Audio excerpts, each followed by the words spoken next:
ये देश से जुड़ा हुआ प्रश्न है और क्या प्रश्न है आइए मैं आपको बताता हूं। साथियों, हाल ही में एक कानून सुर्खियों में है और वो कानून क्या है? आपको एक कंपनी का नाम पता है, दैट इज फ्लिपकार्ट, और दूसरी का नाम है अमेजन। आपको यह भी पता है कि फ्लिपकार्ट और अमेजन से आप किस तरह से सामान परचेज करते हैं और किस तरह से सामान बेचते हैं। शायद आप में से बहुत कम लोगों को बेचना आता होगा फ्लिपकार्ट और अमेजन पर, लेकिन खरीदना बहुतों को आता होगा, है ना? क्यों आता है ऐसा? क्योंकि वो बिजनेस टू कस्टमर प्रकार की कंपनी है। अभी मैं आता हूं सारी चीजों के ऊपर।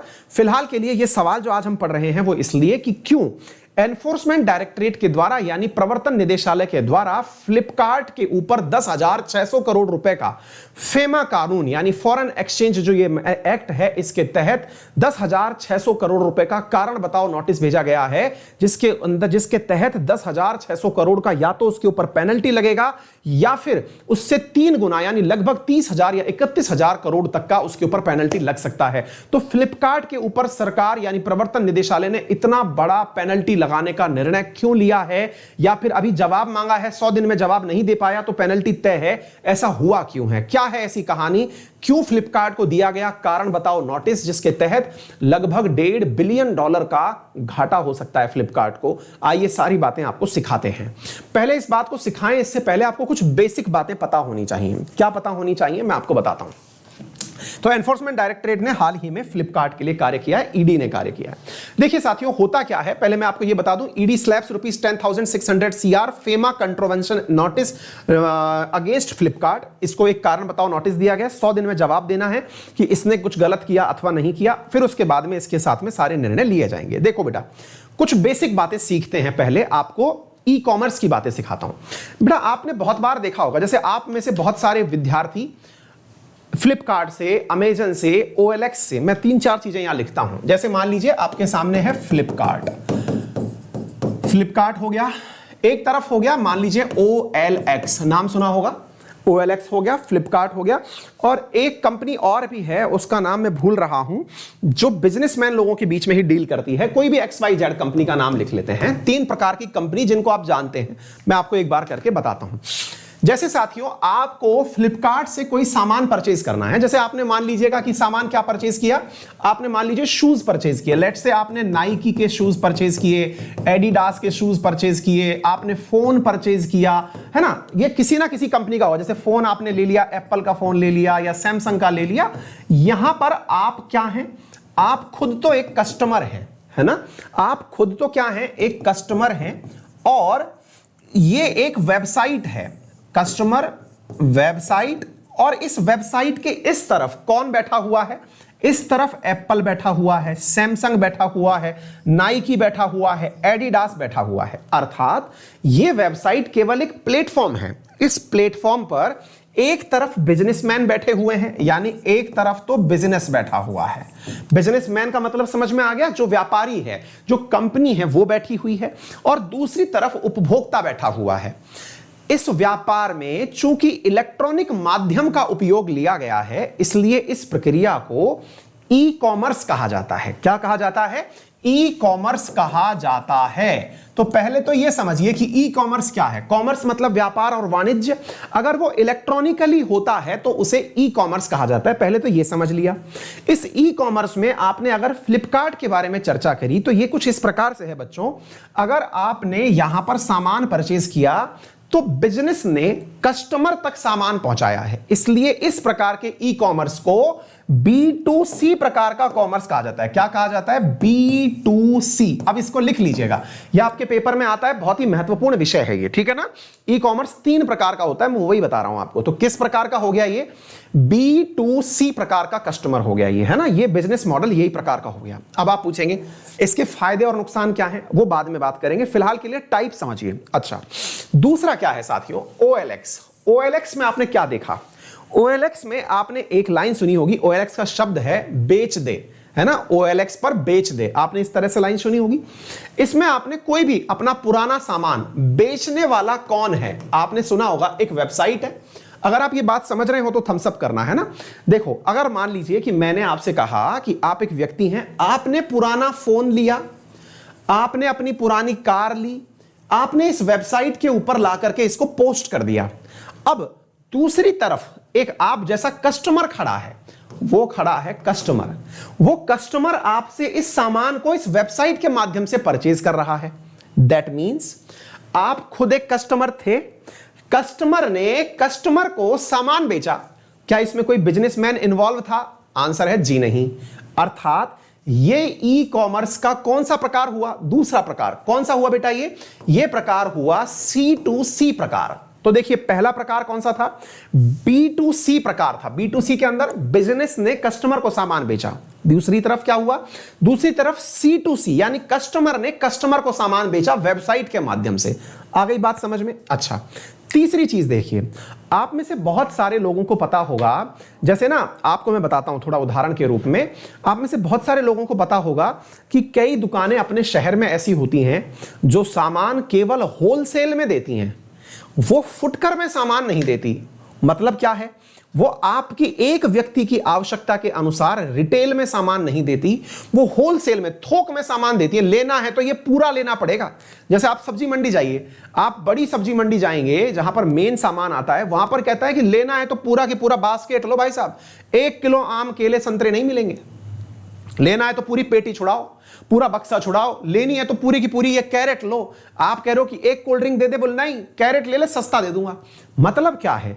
यानी कि एक ऐसा व्यापार भी होता है जो बिजनेसमैन से बिजनेसमैन के बीच ही होता है। एक बड़ा बिजनेसमैन है, एक छोटा बिजनेसमैन है। आ गई बात समझ में?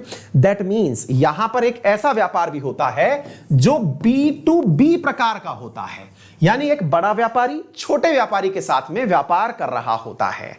ऐसे ही भारत में वॉलमार्ट नाम से एक जगह खुली थी, अगर आपको बात पता हो, पता नहीं आपके शहर में है या नहीं। वॉलमार्ट कंपनी जो थी भारत में, वो इसी प्रकार से कार्य करती थी, बड़े लोगों को सामान बेचना। मंडियां भी इस प्रकार से कार्य करती हैं। तो ये अगर ऑनलाइन माध्यम से होने लगे तो B2B कहलाता है। हो गई बात समझ में? तो ई कॉमर्स 3 प्रकार का हुआ, C2C, B2C और B2B। क्लियर? अच्छा, अब फ्लिपकार्ट के साथ दिक्कत क्या हुई? दिक्कत यह हुई कि इन सभी वेबसाइट निर्माताओं से एक कंडीशन ली जाती है। ई कॉमर्स कानून में जो फेमा एक्ट है, फॉरेन एक्सचेंज मैनेजमेंट एक्ट जो है, जिसके तहत ईडी ने फेमा के तहत 10,600 करोड़ रुपए का कारण बताओ नोटिस भेजा है फ्लिपकार्ट को, वो आफ्टर ऑल है क्या? अब जरा विचार करो, आपको बहुत शानदार तरीके से बात समझ में आ जाएगी। ये तीनों वेबसाइट कौन कौन सी, चाहे ये कोई XYZ कंपनी हो, जैसे मैंने आपको बोल दिया वॉलमार्ट है, और भी बहुत सारी कंपनी है यार, मैं नाम नहीं जान रहा हूं, मतलब बहुत सारी कंपनी है जो बड़े व्यापारियों में ही डील करती हैं। आपको अगर कोई याद आ रही हो तो आप बता दीजिएगा, है ना? अच्छा, वॉलमार्ट है। अब ये इन सभी की सभी कंपनियों में जो वेबसाइट है ना, उस वेबसाइट का एक ही काम है कि वहां पर व्यापारी सामान बेचने आए, कस्टमर सामान बेचने आए, यहां से इस वेबसाइट से व्यापारी सामान परचेज करे या कस्टमर सामान परचेज करे। वेबसाइट केवल और केवल एक माध्यम है, इसके अलावा कुछ भी नहीं है। आई बात समझ में? फिर से सुन लीजिए मैंने क्या कहा। यहां पर वेबसाइट केवल एक माध्यम है। जैसे अनअकैडमी के बारे में सुनिए। अनअकैडमी पर हम लोग आपको पढ़ा रहे हैं, आप पढ़ रहे हैं। अनअकैडमी क्या है? एक प्लेटफॉर्म है जिस पे दुनिया भर के लगभग 4-5 हजार टीचर पढ़ा रहे हैं। टीचर्स पढ़ा रहे हैं, हम पढ़ रहे हैं, एक प्लेटफॉर्म हो गया। प्लेटफॉर्म का उपयोग केवल और केवल छात्रों और शिक्षकों को मिलाने के लिए किया जा रहा है। ऐसे ही फ्लिपकार्ट का उपयोग नाइकी और एडिडास को आपसे मिलाने के लिए किया जा रहा है। जरा विचार करिए, यदि यही फ्लिपकार्ट अब अपना सामान बना के बेचने लग जाए, दोबारा सुनिए, अगर यही फ्लिपकार्ट जिसको लाया इसलिए गया था, या इसको दुनिया के माध्यम से जो प्रत्यक्ष विदेशी निवेश प्राप्त हुआ था, वो इसलिए हुआ था कि ये दुनिया के कस्टमर, मतलब उनको अपने साथ जोड़ेगा, व्यापारियों को साथ जोड़ेगा और दुनिया तक सामान पहुंचाएगा। अगर फ्लिपकार्ट यहां बाईपास कर दे, क्या कर दे? फ्लिपकार्ट पता चल रहा है कि खुद के ही हेडफोन बना के बेच रहा है। आपने देखा होगा, आप में से कईयों के पास फ्लिपकार्ट के हेडफोन होंगे, ईयरफोन होंगे, हैं? फ्लिपकार्ट के कईयों के पास तमाम प्रकार के प्रोडक्ट फ्लिपकार्ट खुद बना के बेच रहा है। सर आपसे ये तो बात नहीं की गई थी, आप खुद बना के कैसे बेच सकते हैं? आप बोले मैं क्यों नहीं बेच सकता, मैं कंपनी हूं। बोले नहीं सर, आप इसलिए नहीं बेच सकते क्योंकि आपको जो विदेश से धन प्राप्त हुआ है ना, आपको जो विदेश से धन प्राप्त हुआ है वो व्यापारी जोड़ने के लिए प्राप्त हुआ है, खुद व्यापारी बनने के लिए नहीं। अगर ये बात समझ में आई हो तो थम्स अप करना। बहुत गजब बात है, बहुत महत्वपूर्ण बात है। अगर समझ गए हो तो थम्स अप करना। क्या बोल रहा हूं? फ्लिपकार्ट से कहा गया कि आपको कहा गया था कि आप कंपनियों को अपने साथ जोड़ेंगे। आप क्या कर रहे हो? खुद कंपनी बन जा रहे हो। आप क्या मैं कर नहीं सकता क्या? खुद बना के बेच सकता हूं। लोग मुझसे प्रोडक्ट चाहते हैं। अरे चाहते हैं, खुद के पैसे से बनाइए ना। आपके पास में विदेशी निवेश आया और उस विदेशी निवेश का आपने उपयोग किस में कर लिया? सामान बनाने में कर लिया। वाह, पैसा लेते हो किसी और काम से, लगा किसी और काम में रहे हो। यानी ऐसे तो फिर आप में और आतंकवादियों में क्या अंतर रहा? हाँ, ये क्या हुआ? आतंकवादी कहां से आ गए? अरे भाई, मनी लॉन्ड्रिंग किसे कहते हैं? मनी लॉन्ड्रिंग का सीधा सा अर्थ यही तो होता है, आप पैसा किसी और उद्देश्य से लिए थे, कहीं और उद्देश्य में लगा दिए, बस टैक्स नहीं दिए। आप चलो टैक्स दे भी दिए तो क्या फर्क पड़ रहा है भाई? आपका उद्देश्य तो दूसरा हो गया। वही वाली बात कि साहब मेरे को चाहिए पढ़ाई के लिए पैसा, पता चल रहा है कि मैं गांजा फूंक लिया, उससे मैं दारू पी गया। मतलब क्या हुआ यार? आपसे पैसा किस चीज के लिए लिया गया था ये देखो ना। आपने दुनिया के देशों से पैसा मंगा लिया, मंगा के उसका उपयोग खुद का बड़ा करने में लग रहे हो। नहीं, गलत है। ऐसी स्थिति में साथियों, Confederation of All India Traders, that is CAIT, CAIT, क्योंकि जब यहां पर आपको यह बात अब सीखनी चाहिए, क्या बोल रहा हूं मैं बच्चों? CAIT, that is confederation of All India traders. यह भारत के व्यापारियों का वो संगठन है जिसको भारत सरकार ने जब ई कॉमर्स वेबसाइट्स को आने का निमंत्रण दिया था, तब इसको आश्वासन दिया था कि चिंता मत करिए, आपकी दुकानें बंद नहीं होंगी। एक मिनट फिर से सुनिए।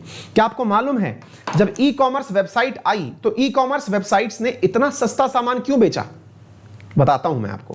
एक दुकान वाला जब दुकान खोलता है, किसी भी प्राइम लोकेशन पर दुकान खोलिए, मिनिमम खर्चा 50 लाख रुपए का आता है। आप विचार करिए, ई कॉमर्स वेबसाइट पर आपको दुकान ही नहीं खोलनी, कहीं किसी कोने में जाके एक गोडाउन खोल दीजिए, 50 लाख में तो इतना बड़ा गोदाम बन जाएगा जिसमें माल भरिए और ऑनलाइन बेचिए। तो एक बात बताइए, क्या इंडिया की, भारत की सरकार ने इन ट्रेडिंग कंपनियों को बुलाकर गुनाह कर दिया? ई कॉमर्स की परमिशन दे दी और अपने जो छोटे मोटे दुकानदार भाई हैं इनको मार दिया? इन छोटे मोटे भाइयों को जो छोटी मोटी दुकानें चला रहे हैं, बाहर बैठ करके दुकानदारी करके देश का मतलब अर्थव्यवस्था को आगे बढ़ा रहे हैं, खुद का परिवार आगे बढ़ा रहे हैं, एक बहुत बड़ी कंपनी आती है, सबका मामला साफ कर देती है। क्यों? क्योंकि वो इतनी बड़ी दुकान खोल के बैठा है तो 10 रुपए तो कमाएगा ना एक प्रोडक्ट के ऊपर। और आप कह रहे हो कि मैं 10 रुपए सस्ता माल दे रहा हूं, चीनी 10 रुपए सस्ती दे रहा हूं, तो तुम दे सकते हो ना यार। क्यों दे सकते हो? क्योंकि तुमने तो माल अपने पास से डायरेक्ट बेच दिया। इसका मतलब ये गलत है।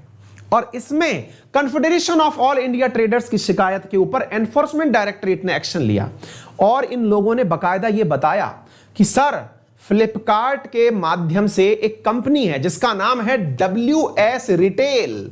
क्या नाम है? WS retail. WS रिटेल नामक एक कंपनी है सर। वो कंपनी जिसका निर्माण होने में या पैसा इसमें फ्लिपकार्ट के किसी एक इन्वेस्टर का लगा हुआ है। इन्वेस्टर का मतलब फ्लिपकार्ट के किसी एक हिस्सेदार का WS रिटेल में पैसा लगा हुआ है और ये WS रिटेल जो है ये फ्लिपकार्ट पर सामान बना के बेचती है। तो सर एक बात बताइए, अल्टीमेटली तो इन्होंने उस पूरे की पूरे दुकानदार का, जिसका सामान बेचने का वादा करके ये कंपनी खुली थी, दुकानदारों को यह आश्वासन दिया गया था कि आप अपना माल भी इस पर बेच सकेंगे।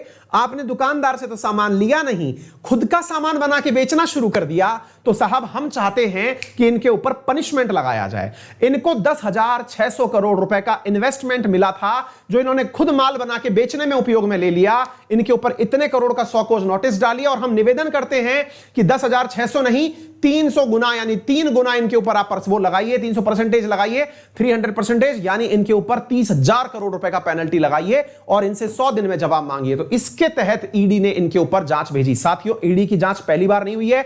ईडी ने ये वाली जांच इनके ऊपर वर्ष 2012 में भी भेजी थी। इनसे कहा था कि सचिन बंसल और बिन्नी बंसल, बेटा तुम ठीक कर नहीं रहे हो, कुछ गड़बड़ कर रहे हो। पर इनने कहा हम पूरी तरह से साथ देने वाले हैं सरकार का। सरकार अगर कोई जांच करती है तो हम बता देंगे कि वो कंपनी हमारी नहीं थी। बस ये यहां पर बचे हुए हैं। फायदा वे आपको पता होना चाहिए कि सचिन बंसल, बिन्नी बंसल अपनी 77% हिस्सेदारी इस कंपनी की ऑलरेडी अमेरिका की एक बहुत बड़ी कंपनी वॉलमार्ट को बेच चुके हैं। 2018 में $18 बिलियन का एक सौदा हुआ जिसके तहत ये अपनी बहुत बड़ी हिस्सेदारी बेच चुके हैं। तो in compliance with Indian laws the corporate with ED on notice Flipkart, हमने इन्हें कहा है कि हम मान जाएंगे। इनने ये भी कहा, confederation of All India commerce जो है, ट्रेडर्स जो है, CAIT, इनने ये भी कहा कि सर केवल फ्लिपकार्ट पे नहीं, अमेजन को भी लपेटिए, वो भी ऐसा ही करता है। अमेजन भी तो अपना प्रोडक्ट बना के बेचता है, आप में से कईयों के पास होगा। साथियों यहां पर ये अमेजन भी कई प्रोडक्ट बेचता है खुद के बना करके, ये तो किंडल बेचता है खुद का बना करके। तो भाई ऐसी स्थिति में सर इसको भी लपेटिए। तो अब देखते हैं होता क्या है साथियों। फिलहाल के लिए इनसे जवाब मांगा गया है 11 नवंबर तक कि 11 नवंबर तक जवाब दे दो, अगर नहीं दे पाए तो 19 नवंबर को आपके ऊपर पेनल्टी लग जाएगी। ये थी सारी जानकारी। क्या आपको ये बात समझ में आई? कौन सा एक्ट है जिसके तहत ये हो रहा है? Foreign exchange management act, that is FEMA. FEMA के तहत बाहर से आए हुए एफडीआई के ऊपर यानी विदेशों से आए हुए पैसे के ऊपर जांच बैठ गई है। उम्मीद है आप सभी साथियों को यह बेहतरीन तरीके से समझ में आ गया होगा। फेमा आया था वर्ष 1999 में, यह जानकारी आपको अतिरिक्त रूप से पता होनी चाहिए। सचिन बंसल और बिन्नी बंसल इसके संस्थापक हैं। उम्मीद है सभी साथियों को यह बात बहुत बेहतरीन तरीके से समझ में आ गई होगी। एक बार थम्स अप कर दीजिए, वीडियो को लाइक कर दीजिए। यार इतने सारे लोग आप देख रहे होते हैं और वीडियो को लाइक करने में कंजूसी करते हैं, कितनी बड़ी बात सीखते हैं आप। वीडियो लाइक करना, शेयर करना, यह जरूरी फिलॉसफी है भाई। इससे मोटिवेशन मिलता है आपके लिए। जो रिसर्च करके इतनी मेहनत करके जब आते हैं, इसका मोटिवेशन मिलता है। इस घटना को पढ़ने के लिए ना कि क्या हुआ फ्लिपकार्ट के साथ, बहुत समय लगा यार, ढूंढना पड़ा कि क्यों ऐसा हुआ है। खोजना बहुत मुश्किल काम होता है यार, जानकारी प्राप्त करना। इतनी अच्छी जानकारी आपको मिल रही है तो करिए ना यार। चलिए आगे बढ़ते हैं साथियों। अगले प्रश्न की आते हैं अनअकैडमी पर मेरे साथ पढ़ना। तो जल्दी से अनअकैडमी मोबाइल एप्लीकेशन अपने मोबाइल में, लर्निंग एप्लीकेशन मोबाइल में इंस्टॉल कर लीजिए गूगल प्ले स्टोर से। फोन नंबर से अपने आप को रजिस्टर कर लीजिए। सारी पुरानी क्लासेस अभी से देख डालिए क्योंकि सारी क्लासेस मेरे द्वारा उपलब्ध हैं। यदि आप यूपीएससी में सब्सक्रिप्शन लेना चाहते हैं तो बुधवार को, आने वाले बुधवार तक आपके लिए एक बेहतरीन ऑफर जो है वो हम आपके साथ डिस्कस करेंगे। जल्दी से सब्सक्रिप्शंस की लाइन लगा लीजिए क्योंकि बहुत सारा नॉलेज मंडे से आने के लिए तैयार है। Free special classes, paid classes, और मैं आपको बता दूं किसी भी कैटेगरी में, चाहे यूपीएससी, एसएससी, बैंकिंग, रेलवे, किसी भी XYZ कैटेगरी में यदि आप सब्सक्रिप्शन लेते हैं तो मेरा रेफरल कोड अंकित 10 लगा के वहां 10% डिस्काउंट तो पाते ही हैं। और वहां जितने भी एडुकेटर्स पढ़ा रहे हैं उन सबकी क्लासेस को कितनी भी बार देख सकते हैं जब तक आपके पास सब्सक्रिप्शन है। कंटेंट को डाउनलोड कर सकते हैं, प्रिंट निकाल सकते हैं, टेस्ट दे सकते हैं, गाइडेंस ले सकते हैं, और इवन इतना ही नहीं, आप टीचर से टेलीफोनिकली बात भी कर सकते हैं। इतनी सारी चीजें अनअकैडमी पर उपलब्ध हैं। जल्दी से सब्सक्राइब कर लीजिए अपने आप को। सब्सक्रिप्शन के लिए तरीका मैंने बता ही दिया अपने आप को रजिस्टर करने के लिए। और हाँ, याद रखिएगा अंकित 10 रेफरल कोड लगा के 10% का डिस्काउंट प्राप्त कर लीजिएगा। अपना ख्याल रखें, बड़ों का सम्मान करें, छोटों को प्यार दें, अपना व्यक्तित्व इस प्रकार से विकसित करें कि महिलाएं आपके साथ सुरक्षित महसूस करें, और बच्चों की सिफारिश पर कि महिलाएं अपना व्यक्तित्व इस प्रकार से विकसित करें कि पुरुष भी उनका सम्मान करते हुए जिंदगी को लीड करें। Thank you so much, take care.